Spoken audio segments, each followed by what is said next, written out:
నేతాజీ సేవా సమితి ఆధ్వర్యంలో భద్రాచలం తాతగూడి సెంటర్ నేతాజీ విగ్రహం వద్ద స్వాతంత్ర దినోత్సవ వేడుకలను ఘనంగా జరుపుకున్నారు. సిపిఎం నాయకులు మాజీ వార్డు మెంబర్ బండారు శరత్ జాతీయ పతాకావిష్కరణ గావించి స్వాతంత్ర సమర యోధులను త్యాగాలను కొనియాడారు.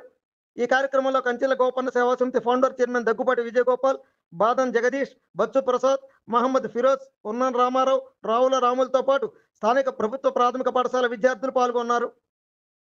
బ్రిటిష్ వాళ్ళు మన దేశంలో ఉన్నటువంటి మన ప్రజలందరినీ కూడా చాలా ఇబ్బందులు పెట్టి వాళ్ళ యొక్క పాదాల దగ్గర ఉంచుకొని మనకి కనీసం హక్కులు లేకుండా చాలా ఇబ్బంది పెడితే గాంధీ గారు, నెహ్రూ గారు, అదేవిధంగా నేతాజీ సుభాష్ చంద్రబోస్ గారు, భగత్ సింగ్ గారు, ఇటువంటి అనేక మంది దేశ నాయకులు, దేశభక్తులు మన దేశం కోసం కొన్ని వందల సంవత్సరాల పాటు పోరాడి వాళ్ళ ప్రాణాలు అర్పించితే ఆ ప్రాణాలు అర్పించినటువంటి ఫలితంగా 1947 ఆగస్టు 15వ తారీఖు నాడు మన దేశానికి స్వతంత్రం వచ్చింది.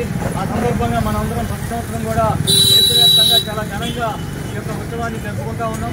ఈరోజు కార్మిక సెంటర్లో నేతాజీ చౌక్ వద్ద ఈ కార్యక్రమం నిర్వహించినటువంటి కమిటీ వారికి మీ అందరికీ కూడా చేతులెత్తి హృదయపూర్వకమైనటువంటి ధన్యవాదాలు తెలియజేసుకుంటూ, మన అమరవీరులు మన దేశం కోసం ఏ రకంగా వారి యొక్క ప్రాణత్యాగాలు చేసి మనకి యొక్క స్వేచ్ఛా స్వతంత్రాలు ఇవ్వడానికి కారణమయ్యారో వాళ్ళందరికీ కూడా నివాళులు అర్పించి మరొకసారి జోహార్లు అర్పించాలని చెప్పి తెలియజేసుకుంటూ సెలవు. जोहार नेताजी सुभाष चंद्र बोस, जोहार नेताजी सुभाष चंद्र बोस, जोहार महात्मा गांधी, जोहार महात्मा गांधी, जोहार जवाहरलाल नेहरू, जोहार भगत सिंह.